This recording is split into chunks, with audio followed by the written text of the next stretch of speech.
All right, welcome to the last module of the free cybersecurity bootcamp offered by Blue Team Consulting. We're wrapping it up here with what we love to talk about, which is Blue Team operations.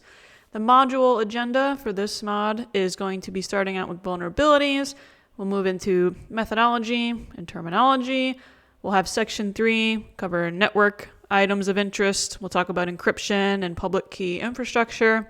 And section 4, just kind of leave you with where to be proficient, where to head next, and other stuff to check out that we would recommend. So we can go ahead and dive in with section 1 covering vulnerabilities. So we definitely need to talk about the company that is MITRE. MITRE is one of the leading companies that manages CVEs. CVEs are common vulnerabilities and exposures, and they're completely a nonprofit organization, and they've supported the US government a lot, and they really just have taken on the entire project of managing and writing up CVEs. And they also have created a framework that's used by many companies called the MITRE ATT&CK Framework. That's going to stand for Adversary Tactics and Techniques and Common Knowledge. And we'll have another slide for that to go into a little bit of depth for it, because every organization or a significant number are mapping what they're seeing on their network as related to potentially malicious activity to the MITRE ATT&CK Framework.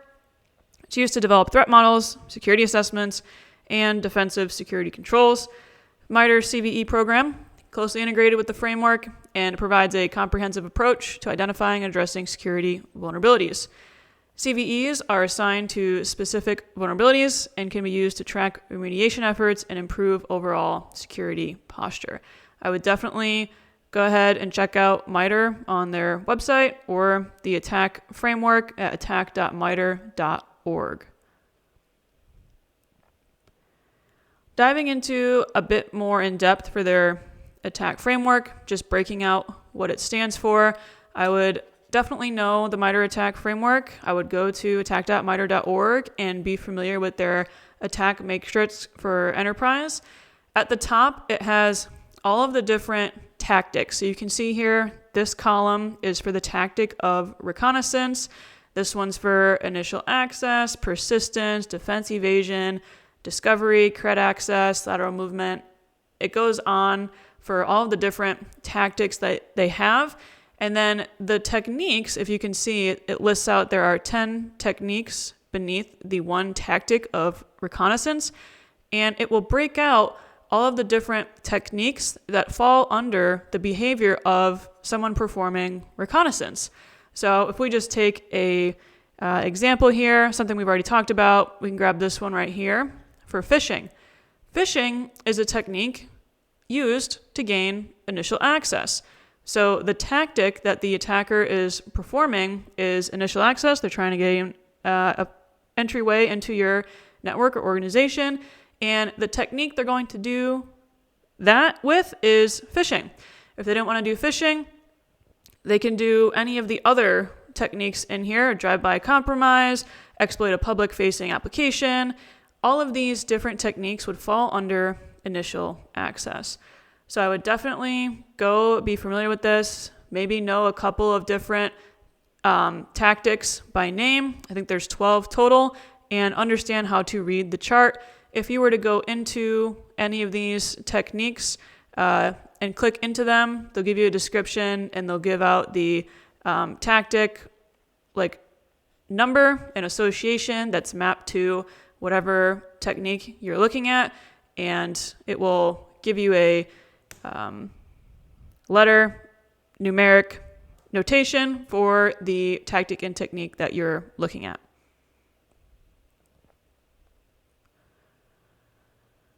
A little bit more on CVEs.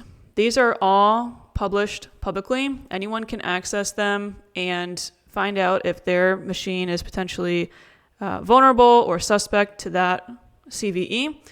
They provide a unique identifier for each vulnerability, and it helps us stay organized and allow us to easily track and manage them, as they can affect a lot of different security products and vendors that are out there. These are an essential tool because they help us prioritize remediation efforts based on the severity of the vulnerability that's being published and the potential impact to our systems and our data. If a vulnerability that's being released is coming out with a CVSS score of 10, and we find by reading the publicly accessible CVE that has been published that potentially that could apply to our organization, it's definitely something we would want to look into, pay attention to, figure out what, if any, devices on our network are potentially vulnerable to it or have been affected, and then perform patch and remediation after that. Standard way to disclose and communicate vulnerabilities across the organization. So this is a globalized standard of writing up common vulnerabilities and exposures and a common scoring system for everyone to work off of. It's a universal system that everyone uses.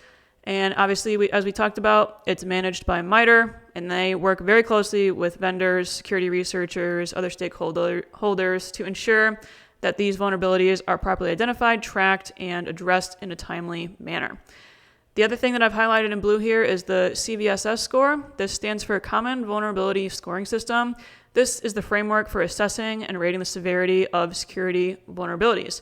They range on a scale to not severe of, 0, and you can have like 0.1 all the way to 10.0 being the most severe. A CVE may have a CVSS score assigned to it, but not all CVEs may have a CVSS score. So I definitely wanted you to be aware of what CVEs are, what it stands for, the organization that's tracking them and managing them as one of the leaders for managing the CVE project, and also the other term of Common Vulnerability Scoring System on a rank of 1 being the least severe and 10 being the most severe. This is a sample screenshot of what a CVE would look like from MITRE. So as you can see, it states CVE. It gives the year that the CVE was published and then the number for the 44,228th CVE that was published in the year of 2021. It will give you a brief description here, additional items to reference and go read about. And if it also has a CVSS score tied to it, NIST will weigh in, and the overall score here at 10.0 on the critical will be applied to the CVE. Again, not all CVEs have a CVSS score, but definitely the ones that are more severe, you're more than likely going to have a CVSS score associated with them. I would definitely go to MITRE. I would go and research a CVE for maybe one that you've heard about.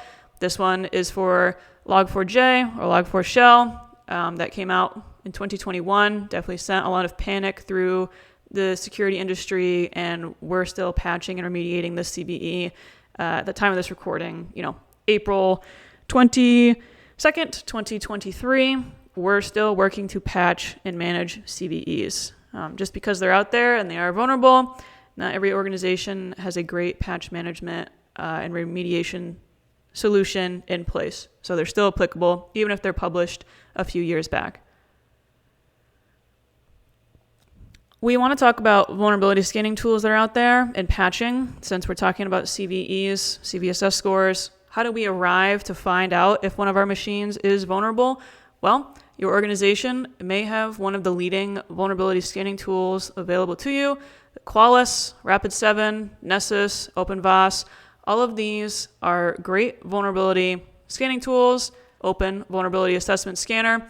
Definitely can go to like TryHackMe or any of the other learning platforms and get familiar, or download and use them and scan something within your home network or your own personal machine to see what's vulnerable and what CVEs come back, just to get some practice and insight for looking and getting familiar with how a vulnerability scanner works and the GUI associated with it. This is kind of the vulnerability management lifestyle chart that I thought was good to include on this slide as well for how we kind of address vulnerabilities. We discover them, they're new, we go to MITRE or another organization that's published the CVE to give us a description and additional information to research more about that CVE. If it's applicable to our organization as something our assets might be vulnerable to, We will prioritize our assets to be what system is the most critical to patch first. Maybe we have a publicly facing web server that's vulnerable. That would kind of be higher on the list as opposed to somebody's, end device that's behind our firewalls and it's within our corporate network. It's still vulnerable, but at least there's a layer there of security for firewalls. So we want to prioritize and rank our assets for the level of risk that comes from the CVE that was published, and we'll get into this threat versus vulnerability versus risk in a moment.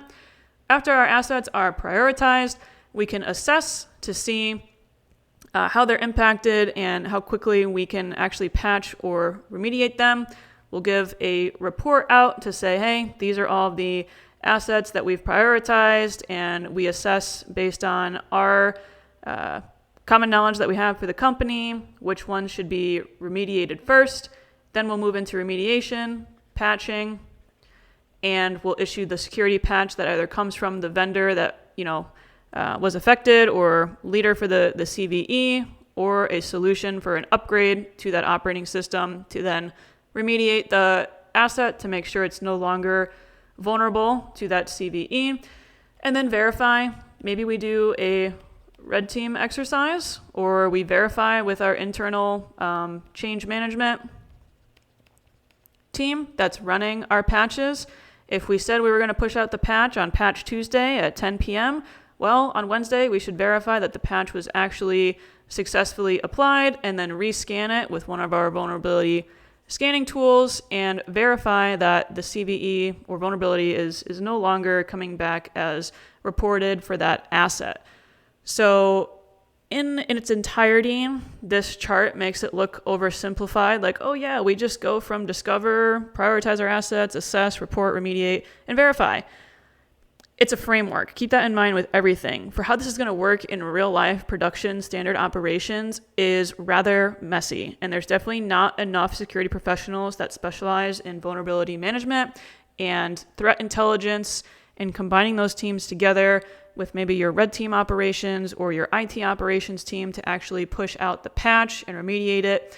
It's a lot of change management. It's a lot of overhead. It's a lot of we need to patch because security is a priority, but if we patch, it may degrade systems and we want to keep our business up and running. It's a constant battle, which brings us to our top slide here, which is definitely something I would be expected to I wouldn't be shocked if this was asked on an interview question to you, to define the difference between a threat, vulnerability, and a risk.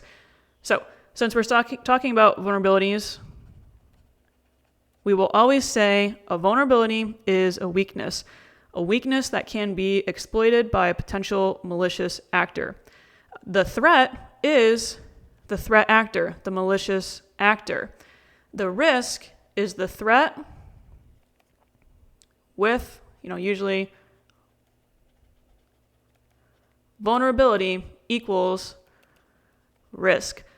Risk, the buzzword for risk is always likelihood. I cannot spell, I'm so sorry. Likelihood. Likelihood that there's actually going to be a threat actor that exploits that weakness on our system determines our risk assessment. So it's also impact. What's the potential impact to our company if this vulnerability was exploited? Remember we were talking about a publicly facing web server that you have? Well, that might have a more significant impact to your organization as opposed to somebody's end device if that one gets exploited. This is a main server. Maybe we're doing a lot of exchange of digital sales on there, and if someone like a threat actor were to come in and exploit a vulnerability and DOS that web server, that is significantly higher impact to our organization than a threat actor just DOSing an end user's device. We're not doing any sales here. We don't care as much. We'll reimage, rebuild it, and push it back out to the end user.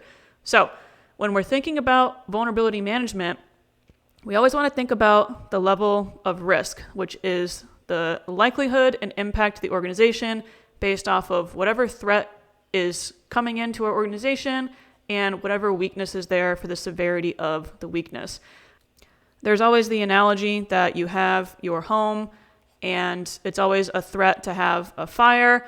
Well, the vulnerability is that your chimney, hasn't been cleaned in 20 years, so you have a lot of buildup in there, and the overall risk is high risk that if you don't clean your chimney, then potentially you would be the threat actor to start a chimney fire, and the potential impact for risk if you don't clean your chimney is that your house burns down. So would you want to remediate that vulnerability and get your chimney cleaned? Sure. You can also have different mechanisms in place, like maybe you own a fire extinguisher, and that gives you less risk because if this does become exploited, at least you have a quick patch solution to extinguish the fire. But is that really worth the risk? No, we would go ahead and patch our chimney, we would get it cleaned, and hopefully lower our overall risk. So I guess that analogy works for some people. I kind of like to use the threat actor with a vulnerability and think about assets that are, potentially more detrimental to the organization. And there's a lot more that you can go into with vulnerability management. You can make an entire career and work within an organization to be the vulnerability management, threat intel person on your team. And this is what you do day in and day out. And you push out those quarterly reports and you try and make sure your organization is less and less vulnerable the longer you work there. So easier said than done. And there's millions of vulnerabilities that usually impact organizations. That's just how it goes, unfortunately. The CIA triad, we've definitely discussed this. It's the confidentiality, integrity, and availability. Putting some examples in here again. I'd also expect this to be a very basic interview question for you to knock out of the park. Confidentiality, we're making sure only those who are supposed to see our data have eyes on our data. We can use encryption, we can use passwords, we can do access controls, we can have firewalls to block unauthorized access to our network. We're keeping our data protected from eyes that do not need to see it. Moving into integrity, we always wanted to think of the buzzword of hashing. So integrity, my data is the data that I said it was. We can use checksums and hashes to prove that it is what we said it is. You can use digital signatures or do regular backups of important data to prevent loss or corruption. Availability, I think backups would kind of fall more in availability. We have redundancy. This is our disaster recovery planning solution. We have load balancing to ensure traffic is evenly distributed and we're not bogging down one server to become overwhelmed with resource requests. Natural disasters, we have different zones, we have redundancy built in to make sure we always have a high availability of our data. I would know the CIA triad, I would know some examples within each of the core components. Very easy question to get right on the interview that you take.